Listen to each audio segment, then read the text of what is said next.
नमस्कार दोस्तों। कहानियों की श्रृंखला में आज सुनेंगे नासिरा शर्मा जी की कहानी गूंगी गवाही। लेकिन उससे पहले मेरा आपसे विनम्र अनुरोध है कि अगर मेरे द्वारा सुनाई हुई कहानियाँ आपको अच्छी लगती हैं तो मेरे चैनल को सब्सक्राइब ज़रूर करें, लाइक करें और अपने दोस्तों और परिचितों में शेयर भी करें। बेल आइकन दबाना बिल्कुल भी ना भूलें। आज सुनिए गूंगी गवाही। आज सुबह से हबीब हज्जाम ने हजामत बनाते हुए कई लोगों के गाल काटे थे। खून छलकता देख उसे ग्राहकों ने घूरा था। उसके हाथ आज अपने काबू में नहीं थे। पेड़ के तने पर लगे आईने में उसने अपना चेहरा देखा। आंखें लाल थीं और होठों पर पपड़ी जमी हुई थी। गीले तौलिए से चेहरा पोंछ उसने उचटती सी नज़र आते जाते रिक्शों पर डाली। कस हो, बेटवा का कुछ पता चला? फेरी वाला अपना बेर का झाबा सर से उतार कर वहीं छाया में बैठते हुए बोला। कहाँ भैया, आज 2 दिन हो गए। कल एमएलए साहब के घर गए रहे। उनके कहने से एक पत्रकार ने अखबार में खबर फोटो के साथ छाप दी है, पर कौनो फायदा न भवा। हबीब तहमत समेट वहीं बैठ माचिस की तीली से दांत खोदने लगा। उसकी आंखें जमीन पर जाते चींटों की कतार पर टिक गई। भौजी का जी कैसा है अब?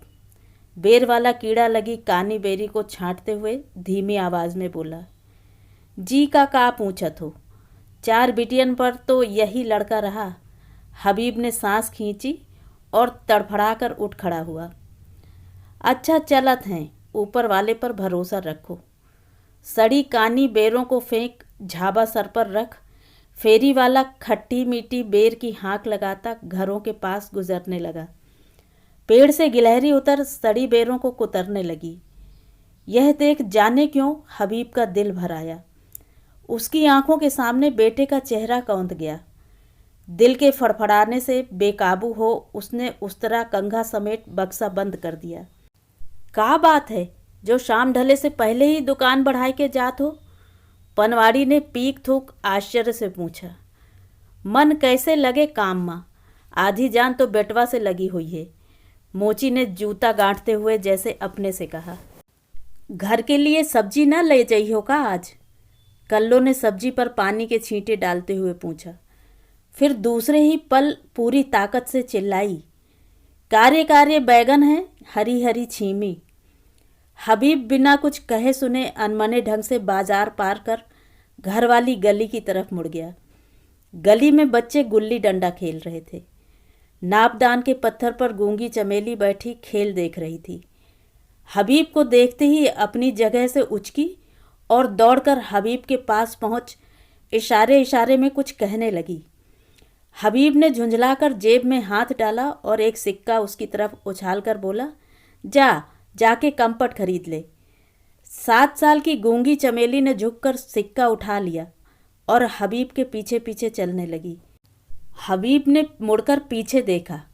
गूंगी ने फिर इशारा किया। हबीब ने घुड़कते हुए कहा, देख भाई, हमरा भेजा मत चाट। कुछ कहे सुने का हो तो अपनी महतारी चंपा से कह खुद आकर बतियाए ले। अब भाग जा, भाग। गूंगी चमेली रुवासी सी भाग खड़ी हुई। हबीब भारी मन से घर में दाखिल हुआ।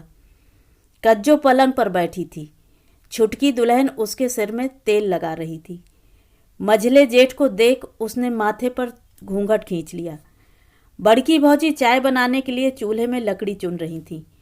बड़ा भाई गौहर गुस्साल पास ही चारपाई पर लेटा बड़े लौंडे से पैर दबवा रहा था। हबीब चुपचाप पटरे पर बैठ गया।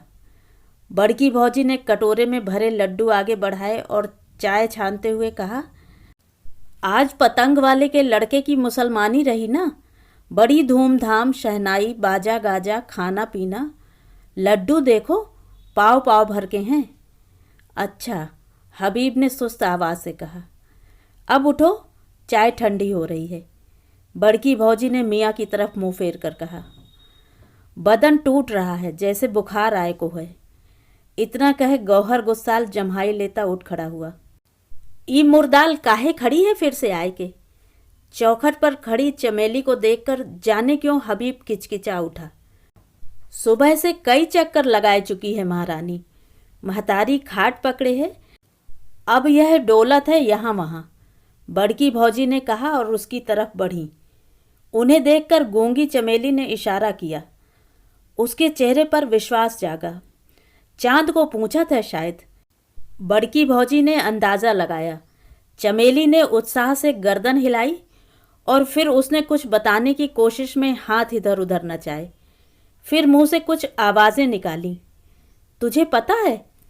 बड़की भौजी बेचैन हो उठी। चमेली ने हाँ में गर्दन हिलाई। कहाँ है चांद? कज्जो बेकरारी से बोली। चमेली ने बेबसी से चेहरा बना हाथ मटकाया, जैसे कह रही हो अब पता नहीं कहाँ है। उसकी हाँ और ना के भेद में उलझकर कज्जो व्याकुल हो उठी। घर का उत्साह दूध के उफान की तरह बैठ गया। छोटे भाई बहन मुंह लटकाकर अपना अपना बस्ता खोलने लगे। चल भाग, ससुरी भेजा चाटे के वास्ते आई गई, हबीब ने एकाएक पास पड़ा चिमटा उठाकर कहा। चमेली ने क्रोधित आंखों से सबको देखा। मजली का रिश्वत में बढ़ाया लड्डू देख उसने हाथ बढ़ाया और गुस्से से भर गली में दौड़ गई। सब थके हारे से अपनी जगह वापस आकर बैठ गए। पीपल तले वाले काजी कल गुजर गए ना, बड़ी मुश्किल से निपटे हैं। पूरा बदन घाव से बजबजात रहा। कहत रहे कि लेटे लेटे बेट सोरस होई गवा रहा। मिट्टी में बहुत लोग आए रहें, तोहरे एमएलए भी आए रहें। पूछत रहें कि बेटवा का कुछ पता चला। फिर खुदे कहिन का बतावें, अगर सत्ता में होते तो पूरा कस्बा खंगालवाए डालते। एकाएक छाई खामोशी तोड़ते हुए गौहर बोला। हमरे चांद को गहन लग गवा, कहकर कज्जो ने ठंडी सांस भरी। मझली दुल्हन, दिल छोटा मत कर, तनिक सबर से काम ले, सब ठीक हो जाई है, बड़की भौजी बोली। अमरूद के तने से लगी बेटे की तख्ती देख हबीब मुंह ढक फपक उठा। सिल पर मसाला पीसती छुटकी दुल्हन यूं मझले जेठ को रोता देख धक से रह गई। उसकी आंखें भर आईं। जिस साल वह ब्याह कर आई थी उसी साल चांद पैदा हुआ था।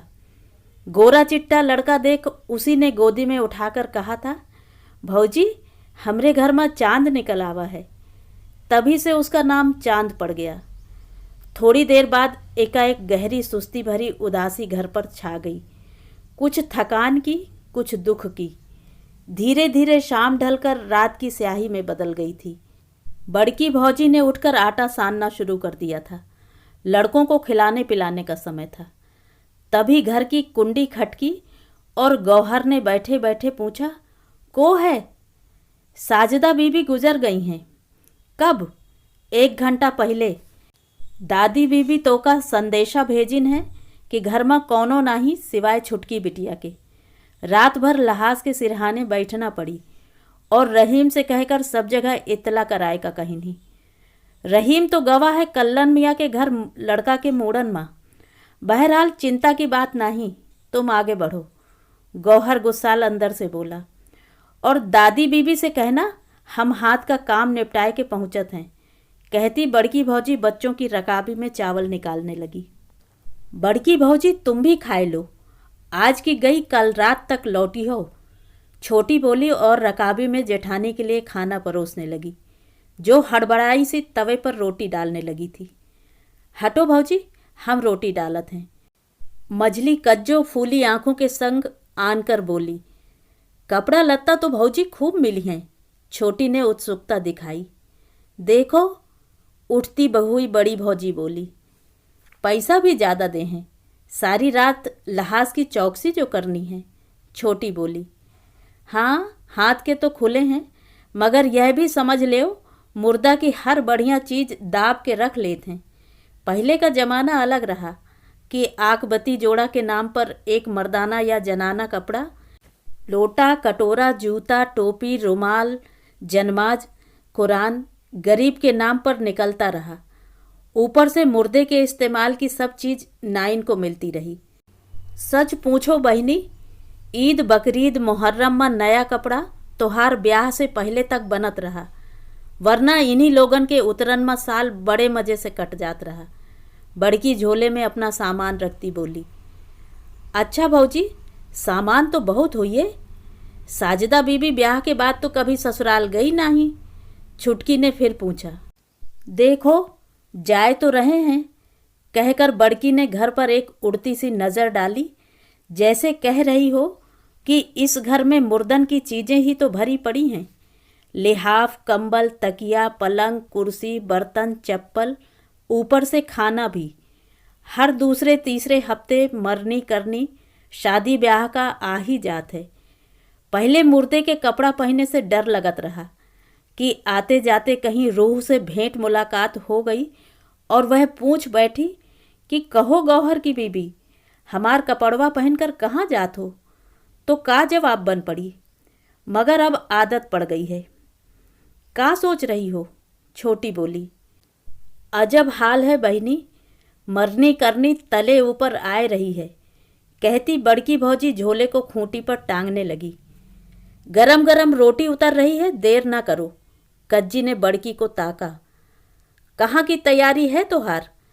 तभी पहुंचा रहीम जर्राह, हाथ में नेक में मिले सामान की लाल कपड़े की पोटली बीबी की तरफ बढ़ाते हुए बोला। मुल्ला की दौड़ मस्जिद तक। सुबह तोरे भैया काजी को सुवारत कराए हैं, अब हम साजिदा बीबी की विदाई के वास्ते जाते हैं। मद्दिम हंसी मिश्रित स्वर में भौजी ने कहा और खाने पर बैठी। मिठाई में बालू शाही है, खोल के सबका बांट देव ना, कहता हुआ रहीम जर्राह पटरे पर बैठ गया। तो का खबर दे का बोली ने दादी बीबी। बड़की ने चटनी अरहर की दाल में मिलाते हुए कौर तोड़ा। कभी कभी तो जैसे विपदा समान मौत पैदाइश टपकत हैं साली। नहा धोए के आराम से जैबे, कहकर रहीम ने 10 पन्ने से अंगारा उठा बीड़ी सुलगाई। हाँ, कभी इतना काम कि सुलटे ना, और कभी इतना कम कि मरे की दुआ मांगे की पड़त है। इतना कह गौहर जोर से हंसा और अपनी तहमत कसता हुआ हबीब के करीब बैठ गया, जो सर झुकाए सोच में डूबा था। भाई की पीठ सहलाते हुए बोला, खाना खाए लो, फिर दोनों चलते हैं दरोगा साहिब के पास। आखिर का बात है जो हमरी सुनवाई नहीं, बच्चे का कहीं पता नहीं। गौहर की बात के साथ ही घर में खामोशी छा गई। कज्जों की आंखें डबडबा आईं। बच्चों से भरे इस घर में इतना कोहराम मचता था कि कान पड़ी आवाज़ नहीं सुनाई पड़ती थी। छोटा सा घर मछली बाजार लगता था, मगर जब से चांद गायब हुआ है सबको सांप सूंघ गया है। खेलना कूदना तो जैसे सब भूल गए हैं। इस वक्त बहुत कहने पर भी मिठाई किसी भाई बहन ने नहीं खाई और चुपचाप खाना खाकर सब अपने अपने बिस्तर में दुबक गए थे। इन तीनों भाइयों का बचपन इसी तंग घर में गुजरा था। रसूल नाई, जो इनका बाप था, अक्सर बताता था कि कैसे गोमती में बाढ़ आई और पूरा गांव तबाह हो गया था। रोटी के लाले पड़ गए थे, सर पर छत नहीं और पेट में रोटी नहीं। उस समय दाढ़ी बनाने और बाल मुड़वाने का किसे होश था।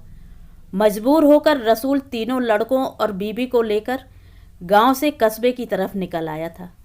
शुरू में क्या नहीं किया दोनों ने पेट पालने के लिए। माँ किसी का मसाला पीसती तो रसूल बोझा ढोता। गर्ज की एक जमीन का टुकड़ा रहने को मिल गया और मिट्टी की दीवार उठा छप्पर डाल लिया था। रूखा सूखा खाकर पांचों जमीन पर खेस बिछाकर लेट जाते थे। कुछ दिनों बाद तीनों लड़के रसूल का हाथ बटाने लगे थे। छट्टी, चिल्ला, खतना, बिस्मिल्लाह, मूड़न, मालिश, मौत, पैदाइश, सारा काम 10 हाथों ने इस तरह संभाल लिया था कि शहर के दूसरे नाइयों की जान सांसत में आ गई थी। बड़ा लड़का मुर्दा नहलाने का काम कर गौहर गुस्साल बन गया। दूसरा दाढ़ी मूछ नाखून काटने में दक्ष हो हबीब हज्जाम कहलाने लगा। तीसरा छोटा मोटा ऑपरेशन सीख खतना करने लगा, सो रहीम जर्राह कहलाता। मगर काम पड़ने पर सब एक दूसरे का काम जानते थे। यही हाल उनकी पत्नियों का था, सो घर बड़े आराम से चल रहा था। गौहर और हबीब खाना खाकर जब घर से बाहर निकले तो गली सुनसान पड़ गई थी।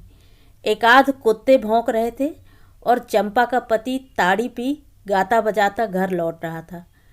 दोनों बीड़ी का कष्ट लेते हुए सड़क पर निकल आए और पटरी पर चलने लगे थे। 9 वाला शो छूटा था, सो सड़क पर बड़ी भीड़ थी। दरोगा साहब अभी खाना खा के बैठे हुक्का गुड़गुड़ा रहे थे। दोनों को आता देख उन्होंने भद्दी सी गाली दी और पास बैठे नौकर से बोले, उन दोनों मुर्दा शूरों को बाहर बिठाओ। फिर लुंगी संभालते पान चबाते अंगनई पार कर सामने चबूतरे पर बिछी कुर्सी पर बैठ गए। सलाम हुजूर, कुछ करें, बचवा बिना माँ बाप के जाने कैसे रोटी खात हुई। इधर हमार पूरा घर सोगा माँ बैठा है। गौहर ने वहीं उनके पैर के पास उकड़ू बैठते हुए कहा। हबीब उनका पैर दबाने लगा। यह देख दरोगा ने दूसरा पैर गौहर के सामने इस तरह झटका जैसे पैर पर चढ़ी चींटी को झाड़ रहा हो। गौहर को हबीब ने इशारा किया कि दाहिना पैर दबाओ। वह बेचारा मुर्दों को साबुन से नहलाने वाला पैर चप्पी करना क्या जाने, सो मरे मरे हाथों से वह हवलदार का मोटा भद्दा पैर दबाने लगा। कुछ देर दरोगा जी बैठे कुछ सोचते रहे, फिर बोले, कल मोहल्ले में आकर पूछताछ शुरू करते हैं। कृपा आपकी। हबीब ने अपना सर दरोगा के घुटने पर रख दिया। कितने बजे सरकार पधारी हैं? गौहर ने हाथ जोड़कर पूछा। आजकल मौसम बदल रहा है या क्या कारण है जो देह बहुत दुखती है। मालिश भी बहुत दिनों से नहीं करवाया है। इतना कह दरोगा ने दोनों को देखा जो मुंह खोले उनका मुंह ताक रहे थे कि क्या कहें। सुबह सवेरे तुम दोनों आ जाओ, मालिश के बाद सीधे हम तुम्हारे मोहल्ले चले चलेंगे। इतना कह दरोगा जी तेजी से कुर्सी से उठ सीधे घर के अंदर चले गए। दोनों भाई अकबकाए से खड़े रह गए। दूसरे दिन दोपहर तक 2 हवलदार डंडा खटखटाते मोहल्ले में पहुंच गए। इधर उधर घरों को ताकते, नाम पूछते, सवाल करते घूम रहे थे। हबीब शरबत चाय का इंतजाम पहले से कराए हुए था। गली के 1-2 लोगों ने मधुर संबंध स्थापित करने की दूरंदेशी से बनारसी पान के बीड़े मंगवा उनका सत्कार भी कर दिया था। कुछ देर बाद 2 छोटे खटोले नीम के पेड़ के नीचे गली के उस पार मैदान की तरफ डाल दिए गए, जिन पर दोनों सिपाही अधलेटी मुद्रा में पसरे सवाल जवाब कर रहे थे। होली वाले दिन से चांद गायब था। उसी रात काशी तेली का लड़का गोपी, सोना भड़भूंजिन का लौंडा सुखिया और कुरैशी कसाब का लड़का नवाब भी घर नहीं आए थे। दूसरे दिन तीनों आगे पीछे अपने अपने घरों को लौटे थे। इन तीनों लड़कों से बात करना बाकी थी। कुछ देर आराम कर दोनों सिपाही फिर उठे और सोना भड़भूंजिन की दुकान पर पहुँचे। वह साड़ी का पल्लू मुंह पर डाले सो रही थी। एक सिपाही ने डंडा फटकारा। उठ, तेरा लौंडा कहाँ है? सोना भड़भूंजिन एकाएक सोते से जागी तो समझी सपने में पुलिस को देख रही है। फिर लेट गई। इस बार उसके कूल्हे पर डंडा मारा सिपाही ने। नखरे मत कर महतारी, उठ जा और बता कहाँ है तेरा सपूत। सोना घबरा गई और दूसरे पल ही छाती पीट पीट कर विलाप करने लगी। मुझ विधवा को सताए के तो का मिली है सिपाही बाबू। हबीब चाचा का चांद खोए गवा है काकी, ओही मारे सिपाही जी पूछत हैं। डरे की कोई बात नहीं है, मोहल्ले के लड़के ने कहा, जिसको सुनकर सोना का रोना बंद हो गया और वह आंचल से जगह साफ कर बोली, बैठो सरकार, अभी गरम गरम भूंजा भूनत हैं। भूंजा रखो अपने पास, लौंडा आ जाए तो सीधा उसे थाने भेजना, समझी। इतना कहकर सिपाही दूसरी तरफ मुड़ गए। औरतें अपने घरों की खिड़कियों और दरवाज़ों की ओर से झांक रही थीं। छोटे लड़के लड़कियों की भीड़ इन सिपाहियों के पीछे जुलूस की शक्ल में पीछा करती चल रही थी, जिसमें मोहल्ले के खारिश जदा कुत्ते भी शामिल थे। काशी तेली सिपाहियों को देखकर सहम गया। समझा मिलावट के आरोप में पुलिस उसे पकड़ने आ रही है। वह ग्राहकों को तेल देने की जगह दुकान बंद कर भागने का मन बनाने लगा। तभी सिपाही ने ललकारा, ओ लाला, तुम्हारा लौंडा कहाँ है? लौंडे का नाम सुनते ही काशी तेली के मन से भय तो काफूर बन उड़ गया और उसकी जगह गुस्से का भभका माँ बहन की गाली के संग मुंह से फूटा। ऊ पिल्ला हरामी, कसी पैंटवा, लांबा लांबा बाल बढ़ाए, ठीक मेहरारू लोगन की तरह मटक मटक कर हर एक की बारात के आगे नाचता है। न दुकान में न पढ़े में ओका दिल लगत है। वह तो ठीक है, मगर वह है कहाँ? होली की रात कहाँ रहा? सिपाही ने मूछें मरोड़ी। इनसे का पूछत हो?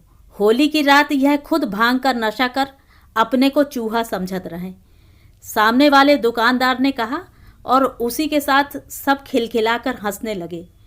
उसमें काशी तेली भी धोती की लांग संभाले खिसियाई हंसी हंसने लगा।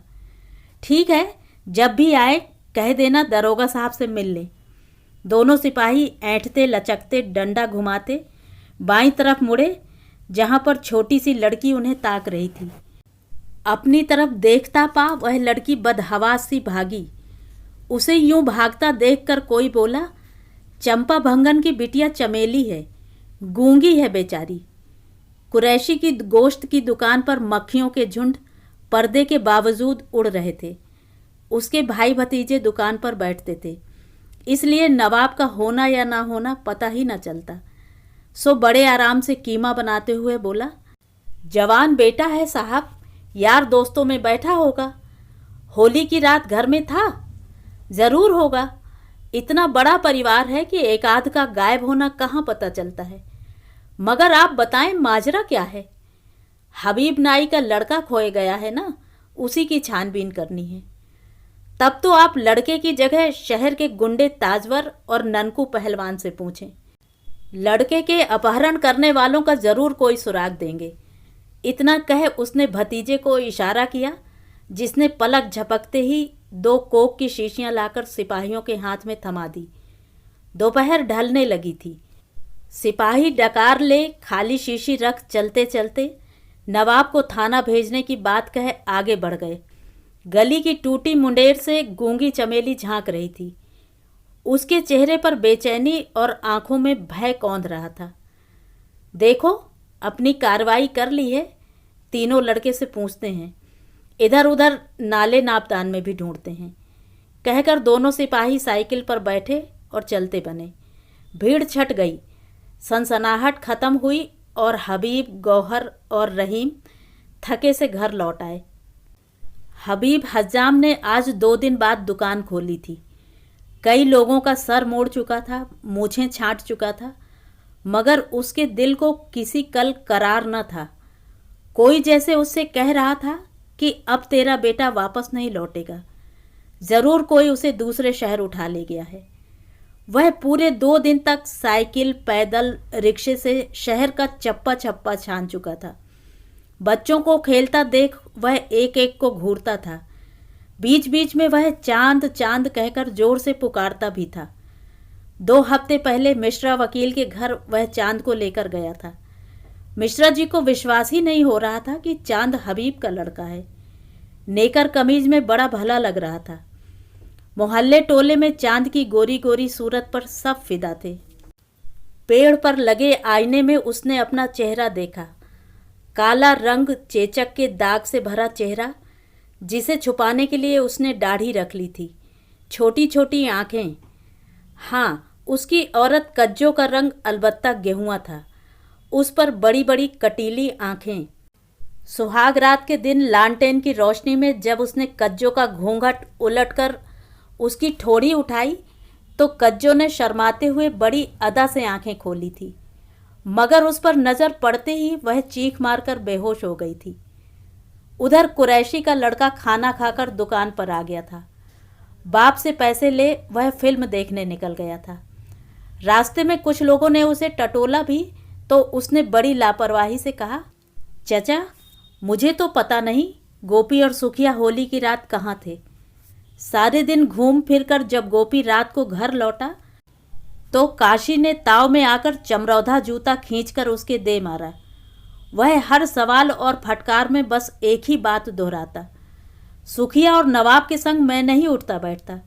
मुझे क्या पता चांद कहाँ है, मैं तो सारी रात घर में था, माँ से पूछ लो।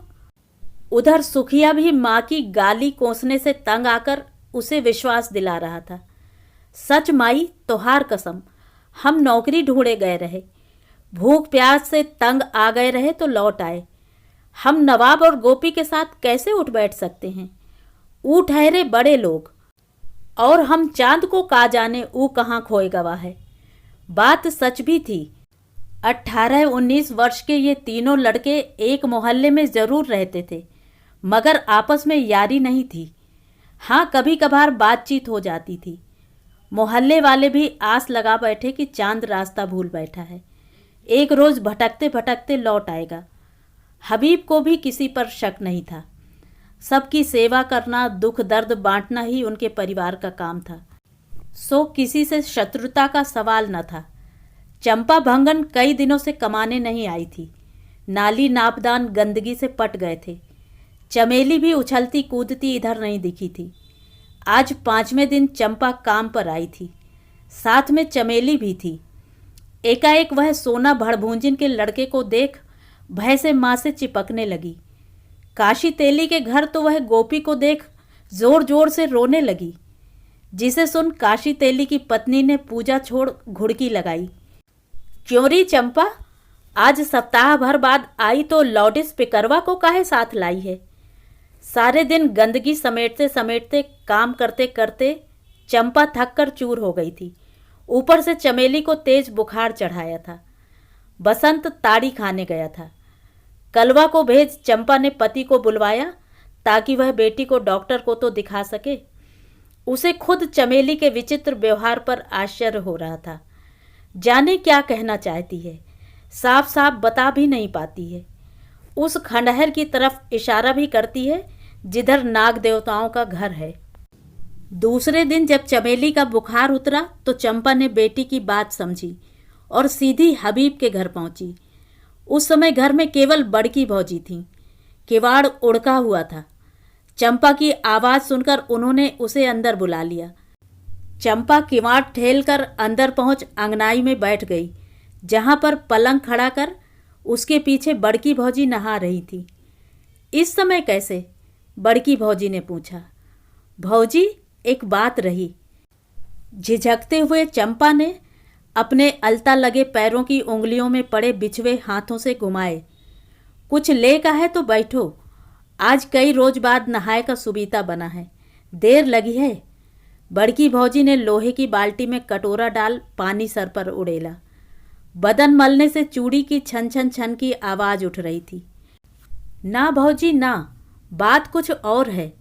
कहत भी डरत हैं कि कहीं। चंपा अधूरी बात छोड़ चुप हो गई। बेखटके कहो, दो औरतन में का शर्म? बड़की भौजी की शरारत भरी हंसी सुन चंपा भी मुस्कुराए बिना न रह सकी। वह चमेली कहत रही कि होली की शाम सुखिया नवाब गोपी इधर उधर डोलत रहे, फिर लेमन चुसवा दिखाए कि चमेली को अपने पास बुलाइन रहा। भाग्य हमारे भौजी कि ओही समय हमरे पुकारे पर वह तो घर आए गई, मगर उनके साथ चांद को जाते जरूर देखिस रहा। का कहा तो चंपा? बड़की भौजी एकाएक पलंग के पीछे से साबुन लगा चेहरा निकालकर पूछ बैठी। सच कहते हैं बड़की भौजी, करमजली कल डरत रही सुखिया से और गोपी को देख के रोवे लगी। घर आत आत बुखार चढ़ाए बैठी। आज जो पूछा तो सब उगल दीस। हमार खुद जी अच्छा न रहा, जानती तो हो, वरना पहले ही पता चल जात। अरे वह गूंगी यहाँ भी आई रही चंपा, कुछ कहे के कोशिश करत रही, मगर हम लोगन समझ न पाए। परेशान हाफती सी आवाज में बड़की भौजी बोली और पूरी बाल्टी छपाक से अपने ऊपर उलट ली। बड़की भौजी, हम मैला उठाए वाले ठहरे, हमरी लाज तोहरे हाथ में है। चमेली बच्ची है, गूंगी है, यही के कारण पराई पीर भी अपनी लागत है। मगर भौजी हमार नाम बीच में ना आवे पावे। तो हर बेटवे की बात ना हो तो हम मोहल्ले के दूसरे किस्सा कहानी की तरह एको भी चुपचाप पी जाते। इतना कह चंपा दरवाजा खोल बाहर निकल गई। का सुन रहे हैं, कलयुग आए गवा है। बड़ी भौजी रुवासी सी उल्टा सीधा कपड़ा पहन, भीगे बाल का जूड़ा बांध, सर पर चादर डाल बाहर निकली और घर में ताला डाल वह उल्टे सीधे पैर रखती गली पार करने लगी। उनका दिल बल्लियों उछल रहा था। हबीब जाता देख न ले, सो वह सड़क पर निकले रिक्शे को रोककर बोली, बैगन टोला। रिक्शे वाला तेजी से पैडल पर पैर मारने लगा। बड़की भौजी सारे रास्ते बड़बड़ाती रहीं। सब रात तक लौटी हैं। कज्जो अच्छा हुआ अस्पताल गई है, वरना। फिर रिक्शे वाले से बोली, मोर भैया, जितनी जल्दी रिक्शा भगाए सकते हो भगाओ, दिल माँ पंखा चलत है। चलाए तो रहे हैं। घंटी बजाता रास्ता बनाता रिक्शा वाला रिक्शा भगाने लगा। बैगन टोला पहुंचकर बड़की भौजी रिक्शे से उतर सीधे कपड़े वाले अंसारी की ड्योढ़ी में घुसी, जहां मिरासिनें गाना गा रही थीं। चंदवा तना हुआ था। रहीम जर्राह 8 साल के दूल्हा बने लड़के को गोद में उठाए चौकी पर बिठा रहा था। दादी दुआ मांग रही थी। माँ सिजदे में गिरी हुई थी। रहीम ने जैसे ही लड़के के खतने की तैयारी की, उसके पैर फैलाए और कपड़ा हटाया, वह रोने लगा। तभी चचा हंसकर बोले, वाह मियाँ, बहादुर कहीं रोते हैं। ऊपर देखिए, चिड़िया फुर्र से उड़ी। लड़के का ध्यान चचा की बात पर ऊपर की तरफ गया। उधर रहीम ने काम तमाम कर दिया। लड़का दर्द से बिलखा, खून की धार गिरी और हर तरफ से मुबारक सलामत की आवाज़ के साथ लड्डू बंटने शुरू हो गए। इस हंगामे में बड़की भौजी एक किनारे चुपचाप दम साधे खड़ी थीं कि कैसे मौका मिले रहीम काम से निपटे, वह अपने साथ उसे ले चलें। मगर रहीम बुरी तरह उलझा था। तंग आकर वह बाहर निकली। तभी रहीम की नज़र उन पर पड़ गई। उसका माथा ठनक गया। बच्चे को पिता की गोद में पहुंचाकर वह भौजी के पास आन खड़ा हुआ। सब खैरियत तो है? नहीं भैया, तुम किनारे चलो ज़रा तो बताएं बिप्ता, हुआ का है? चंपा आई रही, कहत रही चमेली ओका बताइस है कि चांद का ऊ तीनों मुस्टंडे लेकर टीले वाले खंडहर की ओर गए रहे होली की शाम। का कहा तो ऊ लोग इनकार करत हैं, कहीं यह सब झूठ न हो।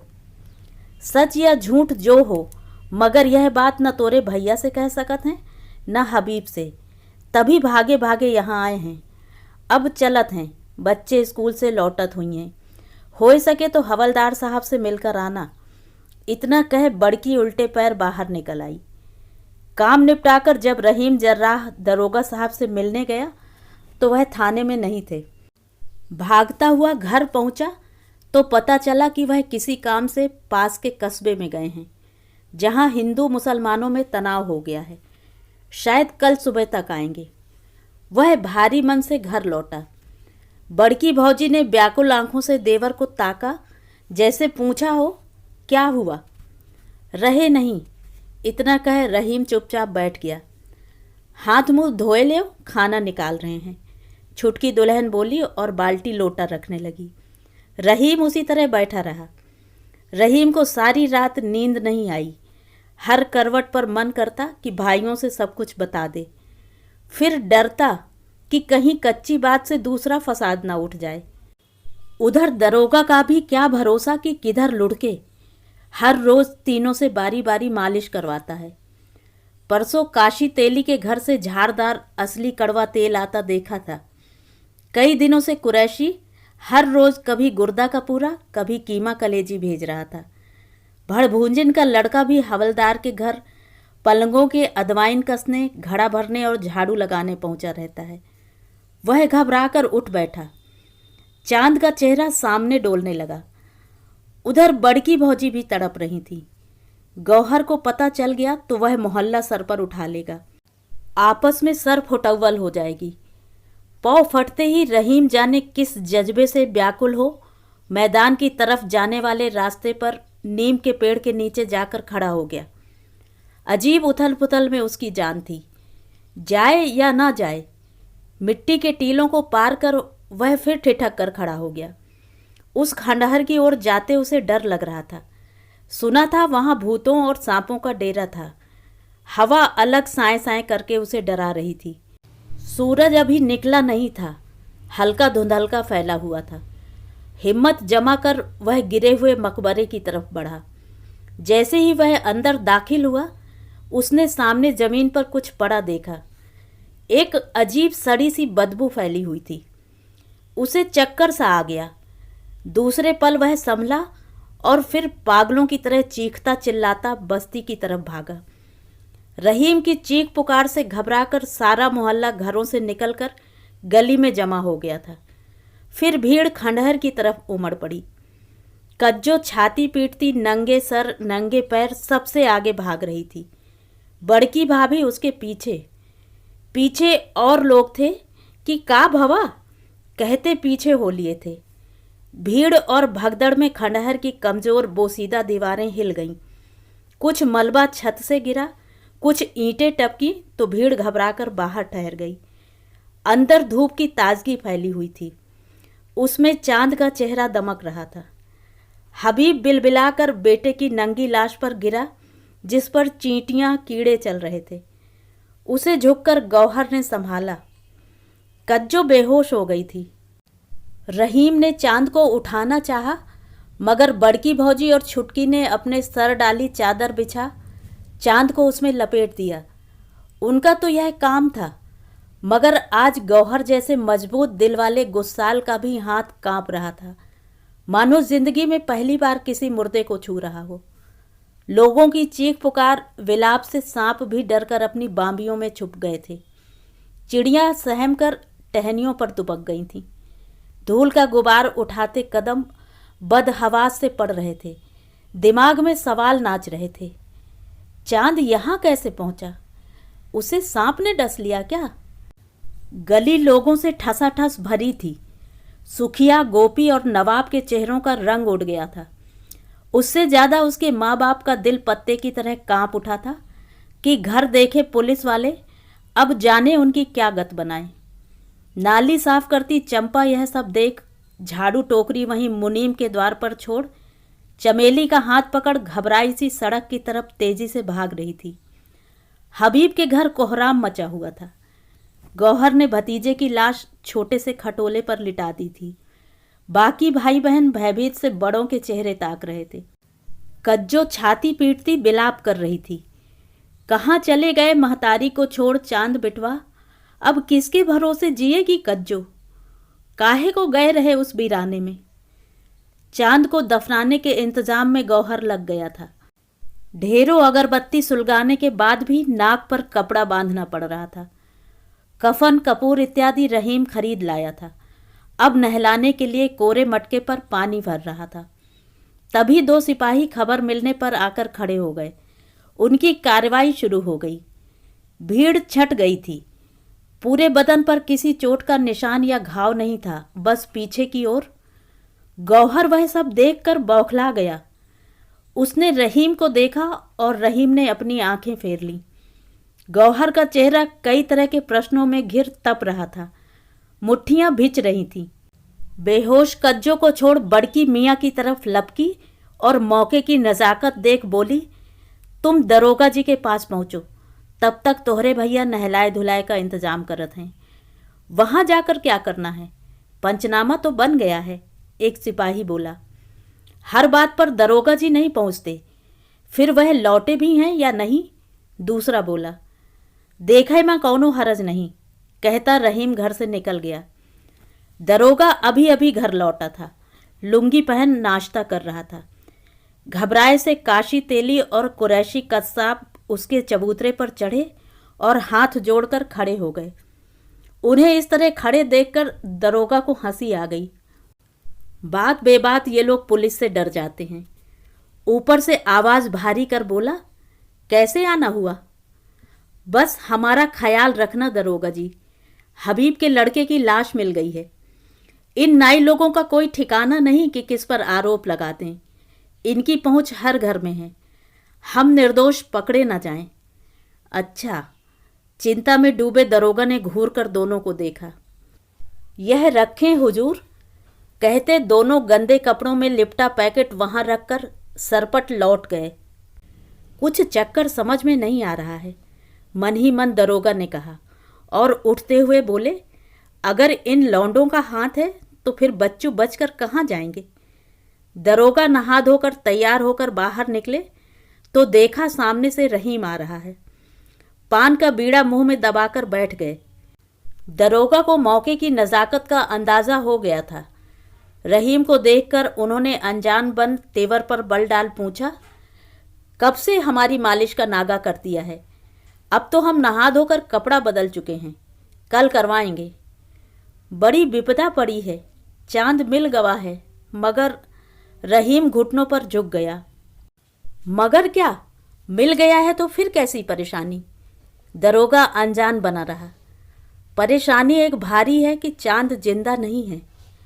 ओह, दरोगा बोले, आप सरकार हैं, इन तीनों लड़कन से चलकर पूछें।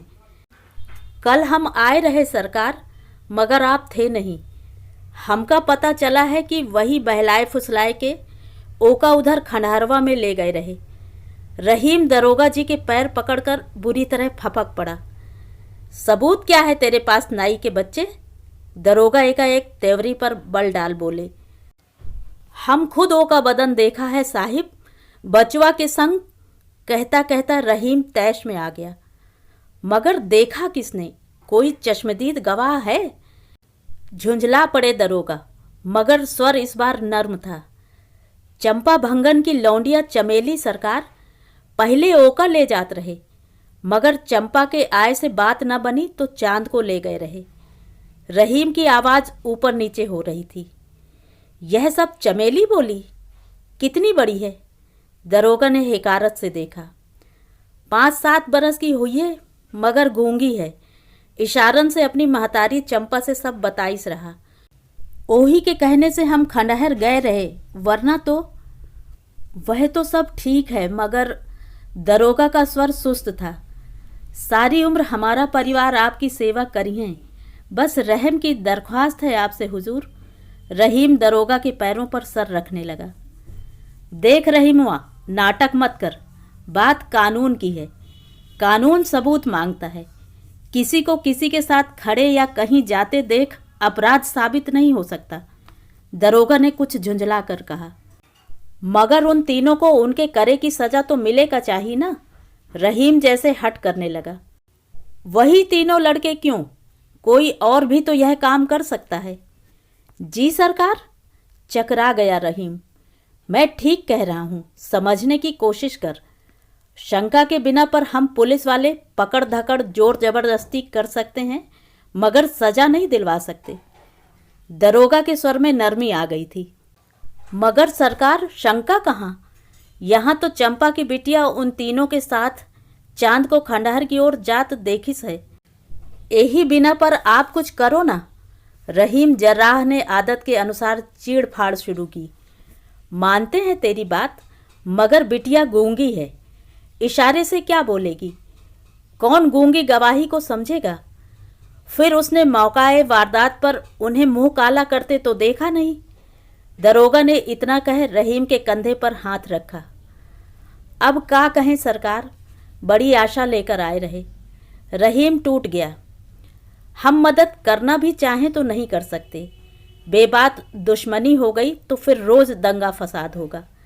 तेरा जीना मुश्किल हो जाएगा। उसे बाद में कौन संभालेगा? हमारी मजबूरी समझ। कच्ची हंडिया में खाना नहीं पकता उल्लू के पट्टे। दरोगा ने अपने मन में चल रहे द्वंद्व को दबा फटकारती आवाज में कहा। तो फिर हम क्या करें? रहीम जर्राह ने जैसे अपने चेहरे पर चांटा मारा हो। कफन दफन का इंतजाम कर। इतना कह दरोगा जी डंडा घुमाते घर से बाहर निकले और गुजरते रिक्शे को हाथ दिखा उस पर बैठ गए। शहर में अमन रहे, मोहल्ले में शांति बनी रहे, इसके लिए उन्हें जल्दी से हवलदारों को मुस्तैद करना होगा। रहीम जर्राह अकबकाया सा उन्हें जाता देखता रहा। उसे महसूस हुआ जैसे उसके सारे बदन को किसी ने चाकू से गोद दिया हो। तो ये थी कहानी। कहानी आपको कैसी लगी? कमेंट करके ज़रूर बताएं।